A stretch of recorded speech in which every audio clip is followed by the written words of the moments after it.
बार का सक्षम live batch उन सीरियस नीट एस्पिरेंट्स के लिए है जो चाहते हैं कि नीट 27 के अंदर उनका परफॉर्मेंस आए। तुम छोटी छोटी चीजें गलत नहीं करोगे, जीरो से लेकर के एडवांस लेवल तक की सारी तैयारी हमारी पूरी। हेलो बच्चों, तो जितने भी स्टूडेंट्स नीट 27 के लिए ड्रॉप ले रहे हैं उन सबके मन में एक बात जरूर चल रही है कि आखिर नीट 27 की प्रिपरेशन की राइट स्ट्रैटेजी क्या है, किस तरीके से वो नीट की तैयारी करें कि वो सक्सेस लेकर के आए और अच्छी रैंक के साथ नीट 27 के अंदर उनका सिलेक्शन हो। देखो, रीनीट ने हमें एक बात तो सिखा दी कि नीट की प्रिपरेशन खाली नॉलेज का गेम नहीं है। नीट की प्रिपरेशन के लिए आपको फाइनली नीट एग्जाम वाले दिन परफॉर्म करना होता है, प्रेशर में राइट डिसीजन मेकिंग लेनी होती है। और अगर एक स्टूडेंट ये नहीं कर पाता उसका पूरा साल वेस्ट हो जाता है, पूरी प्रिपरेशन वेस्ट हो जाती है। इसलिए इस बार मैं आपके लिए कोई नॉर्मल बैच नहीं डिजाइन कर रहा। इस बार का सक्षम लाइव बैच कोई नॉर्मल बैच नहीं है। यह डिजाइन किया गया है एक परफॉर्मेंस ट्रेनिंग सिस्टम की तरह, जहां एक नॉर्मल नीट की तैयारी करने वाला स्टूडेंट हर दिन अपने आप को प्रेशर में ट्रेन करना सीखेगा, ताकि फाइनली जिस दिन नीट का एग्जाम हो उस दिन वो फेल ना हो, उस दिन वो परफॉर्मेंस डिलीवर करके आए और नीट का पेपर चाहे कैसा भी हो, अनसर्टेनिटी चाहे कैसे भी हो, उसका रिजल्ट निकले, वो सिलेक्ट हो। तो सक्षम लाइव बैच इस बार का मैंने बहुत ज्यादा चेंज कर दिया है और इस बात को ध्यान में रखते हुए चेंज किया है कि एक बच्चा फाइनली कैसे परफॉर्म करेगा, उसको डे वन से कैसे ट्रेनिंग देनी है, ये बैच आपको सिखाएगा। इस बैच के अंदर आप खाली लेक्चर्स नहीं, नोट्स नहीं, डीपीपीस नहीं, क्वेश्चन बैंक नहीं, मॉक टेस्ट नहीं, बल्कि रोज कैसे प्रेशर हैंडलिंग करनी है, रोज कैसे प्रेशर में डिसीजन मेकिंग करनी है, रोज कैसे क्वेश्चंस का सिलेक्शन करना है, ये आप मुझसे सीखने वाले हो। तो इस बार का सक्षम लाइव बैच उन सीरियस नीट एस्पिरेंट्स के लिए है जो चाहते हैं कि नीट 27 के अंदर उनका परफॉर्मेंस आए। इस बात से परफॉर्मेंस ना रुके कि मेरी सिली मिस्टेक्स हो गई, मेरा कोई कंसेप्ट वीक रह गया, या मुझे राइट प्रॉब्लम का एक्सपोजर नहीं मिला, या सबसे बड़ी बात कि मुझे प्रेशर में प्रॉब्लम हैंडलिंग करना किसी ने नहीं सिखाया। तो ये सारी कमियां आपकी दूर हो, तब जाकर के आप नीट 27 के अंदर अच्छी रैंक के साथ सिलेक्शन ले सकते हो। अब मैं पूरा रोड मैप डिस्कस करने जा रहा हूं और सबसे इंपॉर्टेंट बात इसके अंदर बताऊंगा कि इस बार हम ऐसा क्या खास करने जा रहे हैं जो इसे आम बैच से अलग हट करके बना देता है और एक परफॉर्मेंस ट्रेनिंग सिस्टम या एक टूल की तरह आपको देता है कि जिससे कोई भी एवरेज स्टूडेंट नीट में अगर राइट तरीके से तैयारी करे तो 100% उसका सिलेक्शन मिले। तो सक्षम लाइव बैच हम लोग स्टार्ट करने जा रहे हैं। फर्स्ट क्लास होगी इसकी स्टार्ट 6 जुलाई से। टाइमिंग रहेगी, आप देख लो, 9 बजे से 11 बजे तक मॉर्निंग में, यानी 2 घंटे की अप्रोक्सीमेटली आपकी क्लास होगी, मंडे से लेकर के सैटरडे तक। जी, तो ये 6 दिन आपकी क्लास चलेगी, मंडे टू सैटरडे, और 2 घंटे की क्लास होगी। अब बात आती है, सर स्टार्ट तो आपने कर दिया 6 जुलाई को, अब सिलेबस कब कंप्लीट होगा? तो सिलेबस के कंप्लीशन की डेट हम रखेंगे जनवरी लास्ट। सर जनवरी लास्ट क्यों? क्योंकि इस साल नीट आपका सीबीटी मोड में हो सकता है एक से ज्यादा शिफ्ट में हो, तो उस शिफ्ट को मैनेज करने के लिए जरूरी नहीं है नीट आपका मई में हो, तो आपके पास इनफ टाइम हो रिवीजन करने के लिए। तो हमारा टारगेट रहेगा जनवरी एंड तक हम अपने सिलेबस को कंप्लीट करें और उसके बाद प्रॉपरली रिवीजन करते हुए नीट के अंदर सिलेक्शन ले। तो टारगेट मैंने आपको बता दिया, स्टार्टिंग 6 जुलाई और एंडिंग हमारी रहेगी जनवरी तक। और अगर शिफ्ट में नहीं हुआ तो मई में अगर आप एग्जाम एक्सपेक्ट करोगे तो आपके पास मल्टीपल रिवीजन के ऑप्शंस रहेंगे और जितना ज्यादा रिवीजन उतना अच्छा परफॉर्मेंस। अब बात करते हैं, सर इसके अंदर किस तरीके से हमारी पढ़ाई होगी? तो मेन बात है परफॉर्मेंस कैसे निकलेगी। देखो, अगर आप नीट 27 की तैयारी कर रहे हो तो आपको फॉर्मूला बेस्ड प्रॉब्लम भी प्रैक्टिस करने, आपको एनसीईआरटी भी करनी है, क्योंकि देखा था ना, एनसीईआरटी से डायरेक्ट प्रॉब्लम उठ करके आए थे और जिन बच्चों ने एनसीईआरटी नहीं करी होगी उनके वो प्रॉब्लम रह गए होंगे। एनसीईआरटी भी करनी है, मल्टीपल कंसेप्ट वाले प्रॉब्लम भी करने हैं और नए प्रॉब्लम का एक्सपोजर भी चाहिए। तो हमारी जो टीचिंग रहेगी इस साल, जो सक्षम लाइव बैच के अंदर मैं आपको पढ़ाने जा रहा हूं, बेसिक से लेकर के हम लोग कंसेप्ट बिल्ड करेंगे। क्योंकि देखो, कोई चैप्टर आपको आता है क्योंकि आपने लास्ट ईयर ड्रॉप लिया था और आप इस साल उसको कर लोगे, तो इससे फिजिक्स सिर्फ पैच होती है, मतलब आपने बस खाली फॉर्मेलिटी कर ली कि मुझे बस खाली रिवीजन करना है। पैचिंग से काम नहीं चलेगा। आपको फिजिक्स रीबिल्ड करनी पड़ेगी, क्योंकि इस साल बहुत सारी नई नई चीजें मैं आपको इसके अंदर कराऊंगा। नए प्रॉब्लम्स का मैं आपको एक्सपोजर देने वाला हूं, जिससे आपकी मेंटल स्ट्रेंथ जो नीट डिमांड करता है उसके हिसाब से परफेक्शन में आ सके। तो हम लोग बेसिक कंसेप्ट से स्टार्ट करेंगे, एक एक चीज बेसिक से स्टार्ट होगी, उसके बाद आएगी प्रॉब्लम बिल्डिंग एक्सरसाइज कि सबसे पहले हमें फॉर्मूले के ऊपर ग्रिप होनी चाहिए। क्योंकि देखो, अगर सीधे एडवांस लेवल पर पहुंच गए तो एक आम बच्चा डायरेक्ट उस लेवल को कैच नहीं कर पाता। उसको वहां तक ले जाने के लिए स्टेप्स की जरूरत होती है कि पहले ये फॉर्मूला आया, फॉर्मूले की तुमने प्रैक्टिस करी, अब उसके बाद उसमें कैलकुलेशन तुमने मैनेज करना सीखी। जब तुम्हारी कैलकुलेशन मैनेज हुई तो इसका मतलब ये एश्योरेंस हो गया कि अब इसके अंदर तुमसे सिली मिस्टेक नहीं होगी, कि जब तुम कैलकुलेट करोगे तो तुम फॉर्मूला गलत नहीं लगाओगे, तुम छोटी छोटी चीजें गलत नहीं करोगे, तुम्हें एग्जैक्टली पता होगा प्रॉब्लम देखते ही कि इसमें रिएक्ट कैसे करना है। अब इसके बाद आती है नेक्स्ट स्टेप, एडवांस प्रॉब्लम का एक्सपोजर। तो क्या खाली इसके अंदर हम आईआईटी के प्रॉब्लम करेंगे? नहीं, यहां मेरे अपने प्रॉब्लम्स रहेंगे। तो कुछ नए प्रॉब्लम्स जो मैं पहले यूज करता था वो मैं आपके लिए इसमें इंट्रोड्यूस करूंगा, जिसमें मल्टीपल कंसेप्ट्स रहेंगे, ठीक है ना, ताकि जब आपको फॉर्मूला क्लियर हो तो 2 से 3 चीजों को आप कनेक्ट करना सीख सको। और नीट के अंदर जब आपका अनसर्टेनिटी का इतना माहौल है तो वहां जाकर के आप ये ना कहो कि मुझे प्रॉब्लम का एक्सपोजर सही नहीं दिया गया, या मुझे ये देख करके समझ नहीं आया कि इस प्रॉब्लम में मुझे कैसे रिएक्ट करना है। सो बेसिक से लेकर के एडवांस लेवल तक की सारी टेक्निक्स और टीचिंग मैथोलॉजी हम इसके अंदर यूज करेंगे। बट हाँ, एक इंपॉर्टेंट बात, यहां पर एनसीईआरटी का इंटीग्रेशन भी रहेगा। सो एनसीईआरटी की वो चीजें आपको नहीं करनी, ये मैं बताऊंगा। तो एनसीईआरटी की वो चीजें जहां से नीट प्रॉब्लम पूछता है वो आपको चैप्टर के साथ मतलब जैसे ही आपने मुझसे पढ़ा, चैप्टर आपका कंप्लीट हुआ, अब आपको वो एनसीईआरटी इंटीग्रेशन करना है, ताकि 0 से लेकर के एडवांस लेवल तक की सारी तैयारी हमारी पूरी हो। अब ये तो मैंने किया, मैंने आपको क्लास में लेक्चर डिलीवर किया, आपको प्रॉब्लम हर तरीके के प्रैक्टिस कराया, एनसीईआरटी इंटीग्रेशन दे दिया। बट क्या गारंटी है कि आप फाइनली नीट वाले दिन परफॉर्म कर लोगे? क्या गारंटी है इस चीज की? तो इसके लिए अब आपकी ट्रेनिंग स्टार्ट होगी। अब आते हैं हम दूसरी चीज पर। तो अब बारी आती है परफॉर्मेंस की, कि तो आपसे परफॉर्मेंस कैसे निकलवाया जाए। देखो, आम बैचेस में अभी तक क्या होता था कि आपको क्लास के बाद डीपीपी मिल जाती थी, अभी भी वही हो रहा होगा, डीपीपी मिल जाती है, आपने प्रैक्टिस कर ली, आराम से घर पे प्रैक्टिस कर ली, अगले दिन आपने डाउट ले लिए या डाउट डिस्कस कर लिए। अब इस बार मैं क्या चेंज करने जा रहा हूं, खेल डीपीपी करने का नहीं है। क्योंकि आप में से ज्यादातर बच्चे ये भी बोलते हैं, सर घर पे आए तो हमसे पेपर हो गया था बट वहां पर नहीं हो पाया। उस कमी को दूर करने के लिए इन डीपीपी को मैंने सीबीटी मोड में कर दिया है। मतलब अब ये डीपीपी करते वक्त आपके ऊपर टाइम का प्रेशर रहेगा, कि जैसे मान लो मैंने 20 क्वेश्चंस दिए और वहां पर 25 मिनट्स का टाइमर सेट कर दिया, तो अब आप एक एक क्वेश्चन जब करोगे तो उस क्वेश्चन को करते वक्त आप रियल नीट एग्जाम के अंदर जो प्रेशर होता है उस प्रेशर में ट्रेन हो जाओगे। अब खाली ये नहीं कि क्वेश्चन आए, फर्स्ट आया, सेकंड आया, थर्ड आया, फोर्थ आया और आपने लास्ट क्वेश्चन करा, नहीं, क्वेश्चंस के अंदर आपको राउंड वाइज प्रॉब्लम करने की जो स्मार्ट टेक्निक है वो डे 1 से मिलेगी।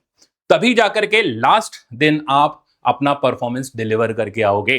क्योंकि लास्ट में खाली ट्रेनिंग कर लेने से ऐसा नहीं होता कि आपसे परफॉर्मेंस आ जाए, बस खाली आप वहां सीख रहे होते हो, बट फाइनली कैसे परफॉर्म करना वो आपको पता ही नहीं होता। तो इसी कमी को दूर करने के लिए मैंने इस बार की डीपीपी आपकी सीबीटी मोड में कर दी। अब मेथड क्या रहेगा, किस तरीके से आप प्रैक्टिस करोगे और डाउट्स कैसे लोगे? क्योंकि देखो, डाउट के लिए हमारी जीरो टॉलरेंस पॉलिसी है। कोई भी बच्चा जो पिछले साल भी मुझसे पढ़ा होगा वो ये जानता है कि सर से रात में भी डाउट पूछ लो, वो बता देते हैं। वो ये नहीं कह सकता कि मेरे कोई भी डाउट थे या मेरी कोई भी चीज थी जो मुझे पूछनी थी, इनसे इन्होंने नहीं बताई। सो डाउट आप डायरेक्टली मुझसे पूछ सकते हो। अब मैं पूरी की पूरी चीज आपको क्लियर करता हूं। तो आपने लेक्चर लिया, बेसिक से एडवांस लेवल तक सारी चीजें कवर करी, नए नए प्रॉब्लम्स का एक्सपोजर आपको मिला। अब आपको परफॉर्म करने के लिए डीपीपी दी जाएगी। ये डीपीपी होगी सीबीटी मोड में, ठीक है ना। सर खाली का सीबीटी में ही होगी, बाद में कैसे करेंगे सारी चीज बताता हूं। सीबीटी मोड में होगी तो 20 से 25 मिनट का आपका टाइमर चल रहा होगा। आप उस टाइमर के दौरान क्वेश्चन को सिलेक्ट करोगे कि ये क्वेश्चन मेरा फॉर्मूला बेस्ड है, मैं इसको पहले करता हूं, ये क्वेश्चन मुझे कैलकुलेशन में टाइम लग रहा है, इसको स्किप करते हैं, बाद में करेंगे, और ये क्वेश्चन बिल्कुल नया क्वेश्चन है, वैसा ही है जैसा रीनेट के अंदर आया था, तो थर्ड राउंड के लिए इसको रख लेते हैं। तो इस तरीके से क्या होगा, तुम ट्रेन होना शुरू हो जाओगे। अब 25 मिनट के अंदर हो सकता है शुरू शुरू में तुमसे 10 क्वेश्चन ही हो, ठीक है ना, 5 क्वेश्चन ही हो, क्योंकि अभी जर्नी स्टार्ट हुई है। बट धीरे धीरे धीरे धीरे जब ये चीज रोज के रूटीन में आ जाएगी तो आप देखना 2 से 3 हफ्ते के अंदर आपका परफॉर्मेंस कितना इंप्रूव कर जाता है, और इसका रिफ्लेक्शन आपको टेस्ट में देखने को मिलेगा। इवन पहले टेस्ट में ही आपके नंबर अच्छे आना शुरू हो जाएंगे। अब क्या होगा, सीबीटी वाली आपने डीपीपी करी, अब उसके बाद क्या करना है, अब उसके बाद नेक्स्ट डे या सेम डे, ये हम डिसाइड कर लेंगे, सेम डे हम इसका एक लाइव डाउट सेशन रखेंगे। तो क्लास आपकी थी 9 से 11, इसको हम आधे घंटे का अलग से रखेंगे, या तो शाम में, ये हम बैच में डिसाइड कर लेंगे क्या टाइमिंग सुटेबल रहेगा। बट ये अलग से लाइव डाउट डिस्कशन रहेगा, जहां आप एग्जैक्टली अपनी प्रॉब्लम पूछ पाओगे कि सर मुझे इस चीज में ये दिक्कत रह गई, ये वाले प्रॉब्लम के अंदर मेरे से कैलकुलेशन मिस्टेक हो गई, या यहां पर जाकर के मेरी थिंकिंग डेवलप नहीं हुई। तो जब आप मुझे करता हुआ देखोगे वहां पर, तो आपको एग्जैक्टली वो पाथ पता चलेगा कि किस तरीके से हमें अपने आप को रेप्लिकेट करना है कि हमारा बेस्ट परफॉर्मेंस आए। इवन क्लास के अंदर भी जो लाइव क्लास में लूंगा, आपके पास पूरा मौका होगा कि अगर आपको कोई कंसेप्ट या किसी जगह दिक्कत है तो आप मुझसे पूछ सकते हो, और मैं उसको बताने में झिझकूंगा नहीं, ठीक है ना। तो डाउट क्लियर करना बहुत जरूरी है, क्योंकि क्या होता है, आम कोचिंग में बच्चा जाता है, पढ़ा कोई और रहा होता है, डाउट कोई और ले रहा होता है, कोई सिंक ही नहीं बन पाता। यहां शुरू से लेकर के आखिरी तक मैं ही आपको पढ़ाऊंगा, मैं ही आपके डाउट लूंगा, तो आप बिल्कुल क्लियर कट जानते होगे, या मैं बिल्कुल क्लियर कट आपको जानता हूं कि यार इस बच्चे की इस जगह पर मिस्टेक हो रही है, इसको ये टिप्स दे दो तो ये सक्सेसफुल हो जाएगा। समझ गए। तो ये था इस बार का सबसे जबरदस्त, जिसमें डीपीपी आपकी सीबीटी मोड में रहेगी, और ये आपको डेली प्रेशर में ट्रेन करना सिखाएगी। सर इसके अलावा और क्या, अब बड़ी जबरदस्त चीज पे आते हैं। अब तीसरी चीज है क्वेश्चन बैंक। देखो आमतौर पे बच्चा क्या करता है, कोई सा भी किसी भी तरीके का एक क्वेश्चन बैंक लगा लेता है जिसमें कोई गाइडेंस नहीं होती, जिसमें प्रॉब्लम का लेवल वाइज सिलेक्शन नहीं होता। यहां जो मेरा क्वेश्चन बैंक है, इसमें मैंने आपके लिए लेवल वाइज प्रॉब्लम को सिलेक्ट कर रखा है, और जब आप थर्ड लेवल में पहुंचोगे ना, तो आपको वही वैसे ही प्रॉब्लम दिखाई देंगे जैसे रीनीट के अंदर थे या नीट 25 के अंदर थे, यानी रियल प्रॉब्लम का एक्सपोजर आपको देखने को मिलेगा। अब ये जो क्वेश्चन बैंक है, ये प्रिंटेड फॉर्म में आप तक तो आएंगे सक्षम लाइव और सक्षम प्लस बैचेस के अंदर, तो आपको प्रिंटेड फॉर्म में घर पे ये क्वेश्चन बैंक डिलीवर होंगे। बट साथ साथ में जब आप इन क्वेश्चन बैंक्स को कर लोगे, उसके बाद जब आप टेस्टिंग करना चाहते हो कि सर मैंने क्वेश्चन बैंक तो लगा लिया, मुझे आ गया अच्छी तरीके से, अब मुझे चेक करना है कि मैं इस क्वेश्चन बैंक को एग्जैक्टली कितने टाइम में कर पा रहा हूं, अपने आप से तो फ्लो बनता नहीं, तो मैंने इन क्वेश्चन बैंक्स को भी सीबीटी फॉर्म में कर दिया, ठीक है ना।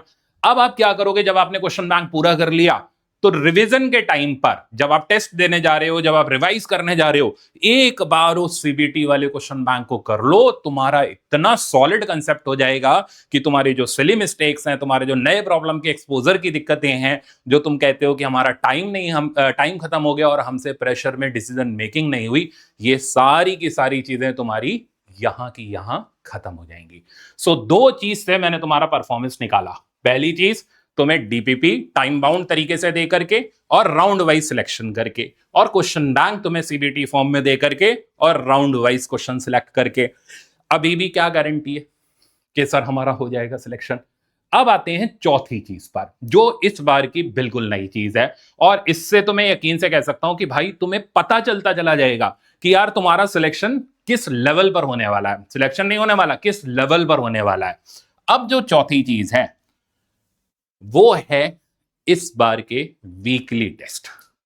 सर वीकली टेस्ट तो नॉर्मल कोचिंग में भी हो जाते थे, नहीं, इस बार के जो आपको वीकली टेस्ट मिलेंगे, ठीक है ना, ये वीकली टेस्ट जो होंगे आपके, ये कुछ अलग तरीके के होंगे, अभी तक नहीं होते थे। अब जैसे ही आपने वीक का सिलेबस कंप्लीट किया, डीपीपी कंप्लीट करी, एनसीईआरटी का इंटीग्रेशन कंप्लीट किया, अब आपको मैं दूंगा एक टेस्ट, और टेस्ट से पहले मैं ये अनाउंस करूंगा कि भाई इस बार का जो टेस्ट रहेगा ना, वो फॉर्मूला बेस्ड वाला रहेगा। तो अब आपकी क्या रहेगी, पूरी की पूरी एल्गोरिथम चेंज हो जाएगी कि सर फॉर्मूले वाले हैं, यहां हमसे बहुत ज्यादा सिली मिस्टेक होती थी, इसमें अच्छे नंबर लाते हैं। तो तुम्हारा लेवल 1 कंप्लीट हो गया। अब वीक 2 आया, इस वीक के अंदर अब तुम्हारा होने वाला है एप्लीकेशन बेस्ड टेस्ट और नए क्वेश्चंस का एक्सपोजर। जब तुम उसको देखोगे तो तुम्हारे अंदर खुद कॉन्फिडेंस बिल्डिंग आ जाएगी। ऐसा कॉन्फिडेंस बिल्डअप हो जाएगा कि सर हमने बेसिक भी कर लिया, सर हमने एडवांस भी कर लिया, टाइम बाउंड तरीके से भी कर लिया, इन वीकली टेस्ट की हेल्प से हमारा पूरा का पूरा टॉपिक इतनी अच्छी तरीके से रिवाइज हो गया कि अब कहीं का भी पेपर दिलवा लो, चाहे नीट का दिलवा लो, चाहे किसी और कोचिंग का दिलवा लो, छप्पर फाड़ के नंबर आएंगे। ये हुई टेस्टिंग की टेक्निक 1। दूसरी टेक्निक, जब आपका पूरा चैप्टर कंप्लीट हो जाएगा तो आपको मिलेंगे कंसेप्चुअल और एडवांस टेस्ट। कंसेप्चुअल टेस्ट के अंदर अगेन फिर से वही formula based, theory based problems, इनकी आप प्रैक्टिस करोगे।